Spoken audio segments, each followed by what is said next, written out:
Hey, so if you want to share Google Slides safely in 2026, this guide will walk you through everything step by step so your presentations stay secure and only the right people can access them. First, open your browser and go to Google Slides. Log in using your Google account email and password. Once inside, open the presentation you want to share. Click the Share button in the top right corner. Here, you can enter the email addresses of the people you want to share your slides with. You can also choose their access level. Viewer, commenter, or editor.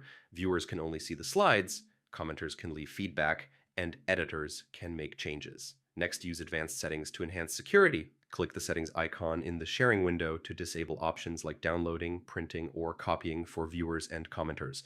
This prevents unauthorized use of your slides. If you want to share with a broader audience, adjust the link sharing settings.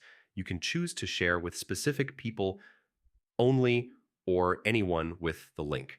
For sensitive content, always limit access to specific email addresses. Use descriptive names for your files and folders in Google Drive. This helps you keep track of shared files and reduces the risk of accidentally sharing the wrong slides. You can also set expiration dates for access if using Google Workspace. This is useful for temporary projects or collaborators who only need access for a limited time.